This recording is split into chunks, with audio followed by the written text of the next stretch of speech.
talkshow tentang budidaya ulat sutra. Selamat menyimak. Bergabung di Badan Riset dan Inovasi Nasional pada bulan Maret 2022. Sebelum masuk tadi ke talkshow ibu-ibu bapak-bapak, saya sudah sempat ngobrol-ngobrol sama Ibu Kunsa ini. Katanya sudah meneliti ulat sutra 30 tahun ya Bu. 30 tahun, hebat banget loh, udah seumur saya meneliti ulat sutranya. Ibu bisa diceritakan dulu bagaimana awal mulanya bisa meneliti ulat sutra ini Bu?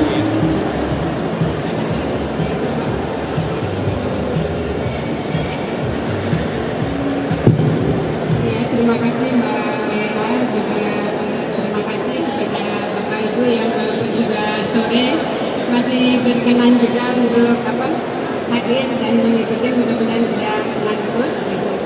Jadi ini Mbak Lela, kenapa saya tertarik di sutra?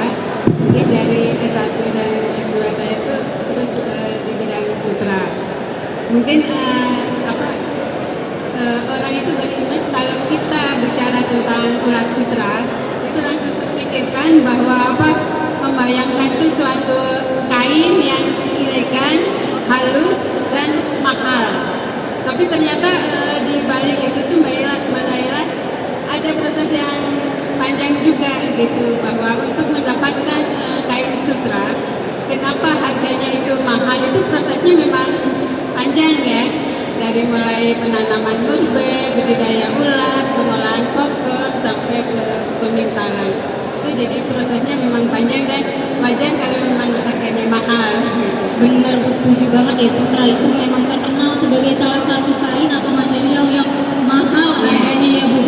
Tadi disebutkan bahwa prosesnya itu panjang ya ibu-ibu bapak-bapak. Mungkin kita pengen tahu lebih lanjut Bu, sebenarnya proses atau siklus hidup ulat sutra ini seperti apa, bagaimana dan umur berapa akhirnya sampai mereka bisa kita manfaatkan untuk memproduksi kain sutra. Silakan Ibu. Ya, terima kasih Mbak Laila. Jadi serangga Bamus Mori ini merupakan salah satu serangga yang sudah dimodifikasi, yang sudah didomestifikasi. Jadi mungkin bapak-bapak dan ibu bisa melihat apa tadi yang di pameran. Jadi siklus hidupnya itu ini metamorfosa sempurna yang dimulai dari telur, larva, pupa, imago. Jadi periode larva ini merupakan periode yang spesifik dan krusial karena pertumbuhannya yang sangat cepat, dan di periode larva ini juga dibagi menjadi ulat kecil dan ulat besar yang kebutuhannya juga berbeda Mbak Laila untuk pertumbuhannya, baik pakan maupun lingkungannya gitu.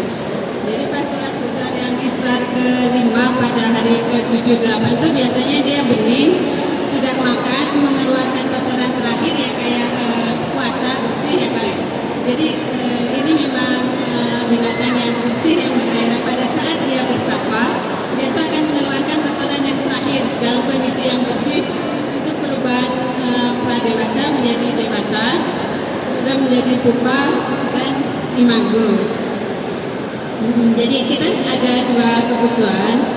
Kalau dijadikan benang, jadi diputus ini siklus hidupnya. Jadi sebelum menjadi kupu-kupu pintar, tapi seandainya dilestarikan jadi telur, dia dibiarkan menjadi imago. Dan karena mungkin proses domestifikasi, jadi sayapnya itu tidak sesuai dengan badannya, tidak terbang, dan memang dia hidup untuk manusia. Sudah kupu-kupu populasi mati gitu. Baik, tadi kita sudah mengenal siklus hidup dari ulat sutra ya. Seperti yang Ibu Linca sampaikan, ulat sutra ini hidupnya bersih banget loh bapak-bapak, ibu-ibu sekalian. Di meja depan kita sebenarnya sudah ada beberapa jenis ulat sutra yang kita bawa beserta dengan kokonnya juga. Jika ada kesempatan nanti bapak ibu bisa maju ke depan ataupun juga berkunjung ke booth lingkungan ya Ibu, untuk mengenal ulat sutra ini lebih dekat. Kemudian tadi disampaikan bergantung pada tujuan budidaya atau perkembangbiakan ulat sutra ini, kita bisa memilih siklus hidup yang sesuai. Nah, di sini kita kan digadang-gadangkan untuk memaksimalkan pemanfaatan ulat sutra itu sendiri, Ibu. Dari penelitian Ibu selama ini, bagaimana sih strateginya supaya dari segala siklus hidup, dari segala komponen kehidupan ulat sutra itu bisa kita manfaatkan untuk berbagai jenis produk? Terima kasih Mbak Naila. Jadi yang menariknya dari usaha sutra ini, persutraan ala modern itu tidak hanya berorientasi pada produksi koper dan benang, tetapi juga mengedepankan ekonomi hijau dan zero waste. Jadi hampir seluruh hasil samping dari proses budidaya ulat sutra itu dapat dimanfaatkan. Misalnya dari kotoran ulat jadi pupuk organik, kemudian limbah pakan jadi kompos, dan tanaman daun murbei itu kan yang jadi pakannya itu kan di 5 helai dari tanaman itu bisa pakai bahan pangan juga gitu. Saya di beberapa rumah sutra itu yang pucuk daun murbei ditambah dengan toge dijadikan urap itu aduh manis banget. Itu di rumah sutra. Sedangkan kalau saya berkunjung ke Dayang Sumiang Bandung, pucuk murbei itu dijadikan campuran bubur Manado. Kemudian kalau kita pelihara, yang melihara pun bisa pucuk daun murbei itu dicampur dengan Indomie, dan itu rasanya juga enak banget gitu. Terus kan ini dipintal jadi kokon ya Mbak. Sisa rebusan kokon, hasil dari rebusan kokon itu bisa dijadikan pupuk cair. Kemudian yang pupa hasil limbah benang itu bisa juga sebagai bahan pakan maupun bahan pangan. Kalau yang DBB itu bisa dijadikan tepung furi, jadi untuk biskuit bayi, karena memang kandungan proteinnya itu kan sangat tinggi ya, bisa mencerdaskan. Malah saya kalau di perhutani Jawa Tengah itu pupa itu dioseng-oseng pakai cabai itu aduh rasanya manis banget. Jadi memang banyak banget kegunaannya gitu. Dan jadi persutraan alam gitu menurut kami bisa jadi gambaran bahwa sektor kehutanan, industri maupun kelestarian lingkungan itu bisa berjalan secara harmonis menuju ke ekonomi sirkular. Amazing sekali, Bu. Bermulai dari ulat sutra yang sangat kecil sebenarnya memiliki peran penting di ekonomi hijau dan berbagai sektor, bergantung pada kitanya memanfaatkan sebaik-baik mungkin produk utama dan juga produk samping dari ulat sutra tersebut. Mungkin udah banyak juga disampaikan oleh Bapak Kepala tentang ekonomi hijau, siklus alam berkelanjutan, dan bagaimana biologi atau bio-based materials itu memiliki peran penting di masa depan ya Bu. Mungkin bisa diberikan sedikit gambaran mengenai penelitian yang saat ini sedang berlanjut dan penelitian yang akan dilakukan di waktu yang akan datang, baik dalam jangka pendek ataupun jangka panjang, untuk mengembangkan budidaya alam sutra ini, Bu.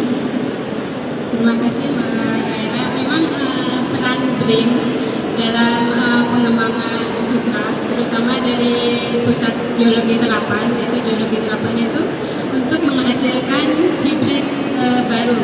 Karena tantangan dan permasalahan nasional pengembangan persutraan alam ini adalah kesulitan dalam mendapatkan bahan baku berupa bibit ulat sutra.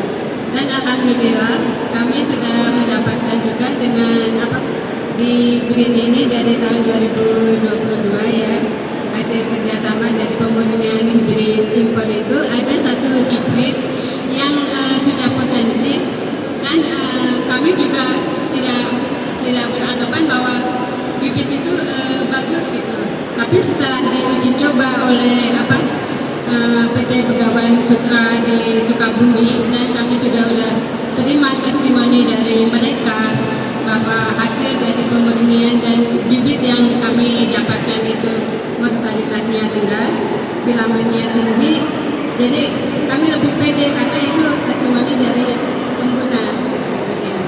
Yang selanjutnya ya ini kan itu yang tadi Mbak Daira banyak banget manfaatnya, malah bukan hanya benang sutra tapi inovasi untuk kosmetik atau apa ya perlu inovasi dari generasi BRIN untuk mewujudkan itu gitu. Kalau enggak ya nggak akan berhasil gitu.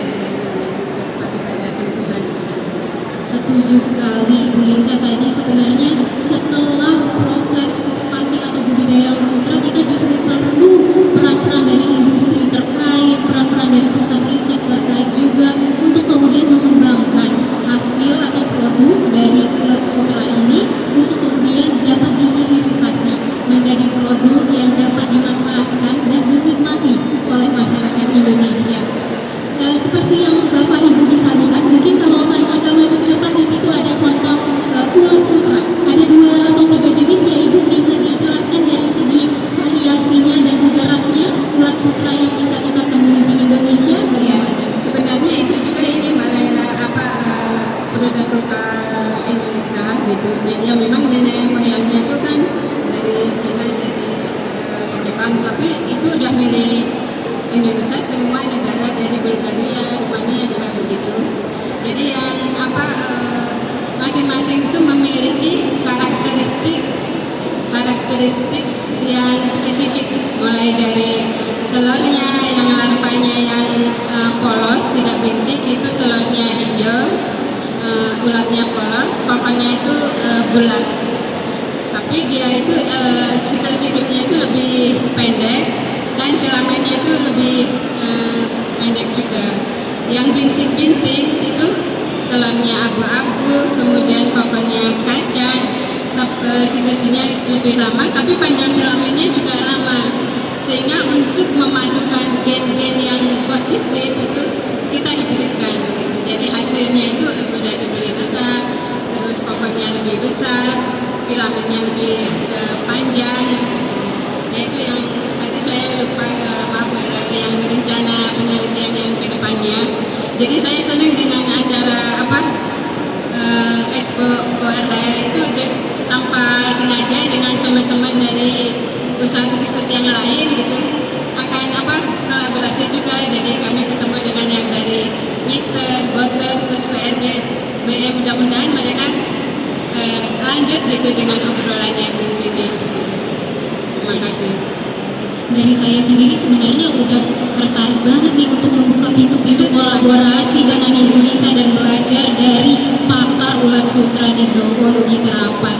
Nah tadi setelah disebutkan ada spesies hibrid ya Bu, dengan siklus hidup yang optimal dan produksi sutra yang juga maksimal, bagaimana sih kita bisa melestarikan dan mengkonservasi ulat sutra ini supaya terjaga di Indonesia? Tadi sempat disebutkan Bapak Kepala di pembukaan tentang gene bank, Ibu. Bagaimana pendapat Ibu tentang gene bank untuk alam sutra ini, Bu, ke depannya? Sebenarnya ini kita memiliki beberapa galur murni, dan untuk pelestarian dan untuk mempertahankan. Jadi telur itu ulat-ulat sutra ini disimpan dalam bentuk telur pada suhu 5 derajat, dan karena penyimpanannya memerlukan batas waktu tertentu untuk melestarikan maupun untuk mempertahankan, itu perlu dipelihara secara periodik gitu. Dan untuk mempertahankan kualitas pada saat kegiatan pelestarian itu kita ada ini dimulai dari seleksi fenotip maupun kuantitatif, baik yang seleksi telur, keseragaman ulat, tumbuhannya, terus nilai kuantitatif dari kualitas kokon, dan yang mempunyai nilai kuantitatif yang tertinggi itu individu-individu itu yang kita ranking untuk kita pertahankan pada generasi berikutnya. Jadi untuk mempertahankan kualitas kita, kenapa kita bisa yakin bahwa kualitasnya bisa tetap bagus, itu ada beberapa tahapannya. Kalau untuk saat ini koleksi itu sekarang koordinasi atau dilakukan oleh pihak mana ya Bu, kalau boleh tahu? Ya. Untuk ulat sutra ini. Kalau koleksi itu di kami ada sekitar 32, ada dari hasil hibah dari perhutani juga, kemudian kami juga berhasil dari pemurnian itu dapat 9 galur. Terus kalau di tempat lain ya di KRK ada. Sebelum kita kembali Bapak Ibu sekalian dan berdiskusi, melemparkan pertanyaan. Mungkin ada pertanyaan dulu dari Bapak Ibu sekalian, kita buka untuk 2 atau 3 pertanyaan pertama. Baik, dari yang angkat tangan di sisi kanan dari panggung. Iya Bu. Nanti selanjutnya ada Mas dua orang.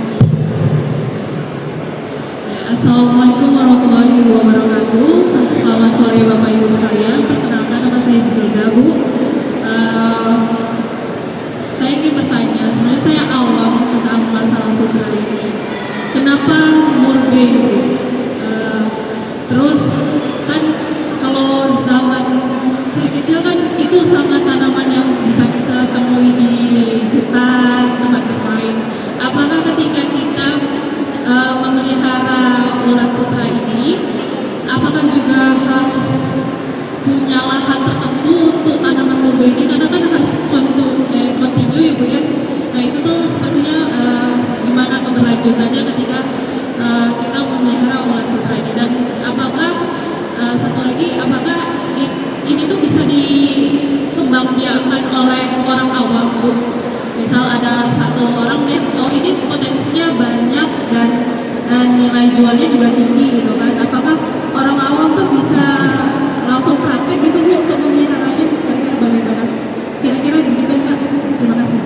Baik, terima kasih kepada Ibu Siti. Kepada Ibu Lincok, boleh mungkin langsung menjawab bagaimana, kenapa daun murbe satu yang bisa dikonsumsi ulat sutra, dan apakah bisa orang awam seperti kita ini ya Mbak ya untuk masuk terjun juga ke industri atau budidaya ulat sutra ini? Ya. Terima kasih Ibu Rida. Ini senang sekali kalau Abang tertarik dengan bidang sutra. Kenapa hanya murbe sebagai pakannya? Jadi untuk jenis bagus mori itu memang pakan sepakan satu-satunya itu adalah murbe. Makanya bagus morinya itu dari nama tanaman Morus sp. Memang pernah dicoba beberapa kali dengan pakan buatan, namun tetap pakai ekstraknya itu dari mulberry untuk merangsang. Karena mungkin ada zat semacam alpha glucosida atau flavonoid yang tidak terdapat pada tanaman yang lain gitu. Jadi ekstraknya memang dari mulberry. Kemudian juga yang tadi itu kebutuhannya untuk yang ulat kecil dan ulat besar juga berbeda Bu ininya. Jadi ya kayak waktu bayi kita dikasih makanan orang dewasa kan sama juga dengan ulat ini. Pada saat ulat kecil dia memerlukan kadar air dan karbohidrat yang tinggi, itu diperoleh dari tanaman 1 bulan setelah pangkas. Kemudian kalau yang ulat besar itu lebih membutuhkan karbohidrat dan protein untuk pembentukan seratnya, dan itu didapat dari tanaman murbe yang dipangkas 2 bulan. Jadi sebelum pemeliharaan itu kita persiapkan juga tanaman murbenya dulu gitu. Kemudian memang untuk kita usaha sutra gitu, pertama yang kita lakukan itu adalah persiapan untuk ini, kita menanam murbenya dulu gitu.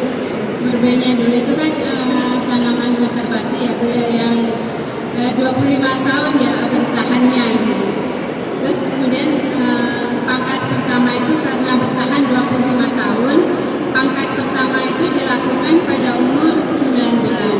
Tapi bukan berarti selama setahun kita udah menanam tidak bisa pelihara ulat. Jadi pada saat umur tanaman itu 6 bulan, bisa daunnya itu dipipil untuk pelihara itu. Ini kalau umpamanya Ibu menanam, dipilih jenis murbe yang unggul Bu, yang unggul. Alhamdulillah dari kami kolaborasi dengan petani terapan itu sudah mendapatkan MV1 yang produksinya itu juga kayaknya 30% lebih besar, lebih tinggi dari jenis konvensional. Berarti kan ada efisiensi lahan 30% ya dibanding kita menanam jenis yang konvensional gitu ya.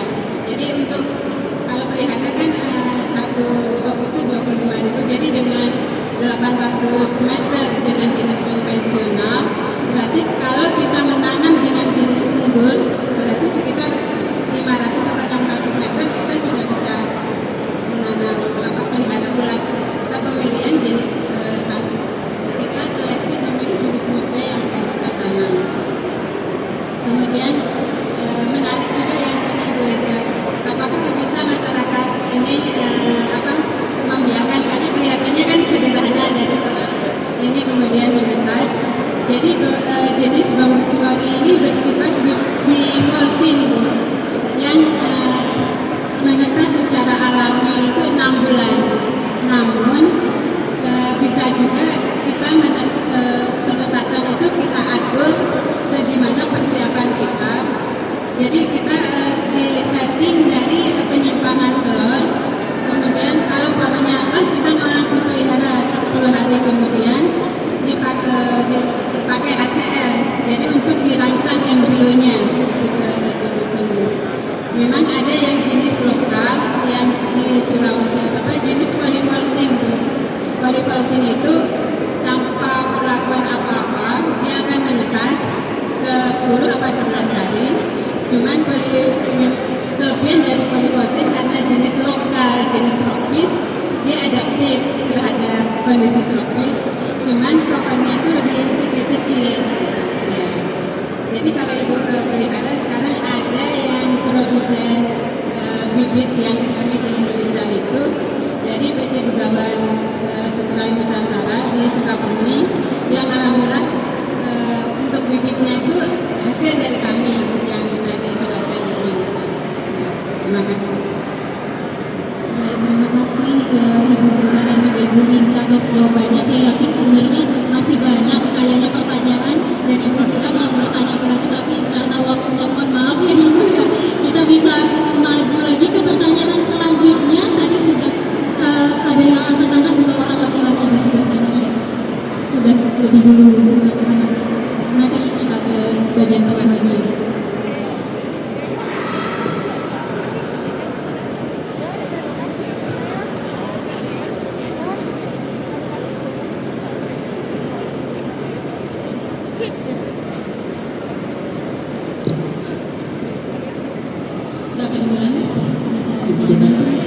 Baik, terima kasih kepada moderator memberikan saya kesempatan bertanya. Pertanyaan saya mengenai kesalahan umum pemeliharaan ulat sutra. Kesalahan umum pemeliharaan ulat sutra ini. Boleh kenalan dulu Mas dengan Mas Rita. Nama saya Saldi Mansir Mansyah dari Universitas 19 November Kolaka, Sulawesi Tenggara. Jauh sekali ini datangnya dari Sulawesi Tenggara, Ibu. Kami persilakan kepada Ibu untuk menjawab. Ya, namanya siapa Mas? Mungkin telinga saya kurang bagus. Ibu, nama saya Saldi Mansir Mansyah. Oh iya, Kanjiman. Ya, terima kasih sekali pertanyaannya. Jadi memang kesalahan umum pada saat kita pelihara gitu. Kenapa hasilnya tidak optimal? Pertama itu adalah memberi daun yang terlalu tua atau terlalu muda yang tidak sesuai dengan umur ulat. Seperti tadi yang kami kemukakan ke berbeda, masing-masing ulat kecil sama ulat besar itu kan beda kebutuhan nutrisinya untuk pertumbuhannya. Kemudian juga ini pas pelihara itu dari mulai telur sampai ke kita terima itu terdapat pertambahan bobot tubuh itu 10.000 kali. Jadi setiap iftar apa setiap hari itu harus dilihat kepadatannya gitu. Ya kayak kita umpamanya kita tidur nih, tapi tempat tidurnya sempit kan kadang-kadang pernapasan atau apa kan nggak sehat. Sama juga dengan ulat, kalau dalam suatu tempat padat sekali gitu, itu juga pengaruh juga ke kesehatan ulat juga. Jadi tadi pakan, terus kita terlambat memberi pakan gitu. Kalau ulat ini kan istirahat, dia tidak makan itu hanya istirahat pada saat pergantian kulit saja, kayak ular gitu deh. Pergantian kulit itu makanya kita juga bisa belajar disiplin juga pada ulat. Pada saat dia tidur kita kasih makan, ya kita nggak mau ya harus tidur gitu ininya.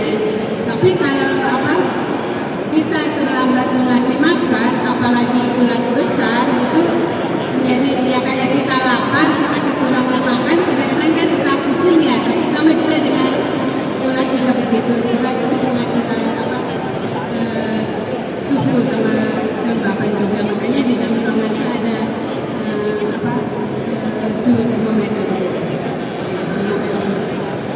Jadi penting sekali selain ulat sutranya sehat, ulat sutranya juga harus nyaman ya Mas ya, dibuat senyaman mungkin gitu supaya saya punya maksimal. Bagaimana? Dengan apa kalau kita melihatnya dengan kasih sayang, ulat itu juga kalau bahasanya dia akan memberikan yang terbaik. Tapi kalau kita melihara tapi dengan hati jengkel, dengan apa, saya yakin bakal itu akan terbaik. Setuju sekali Bu Ica. Mungkin kita beralih ke pertanyaan selanjutnya. Silakan Ibu, nanti kita bisa ke pertanyaan.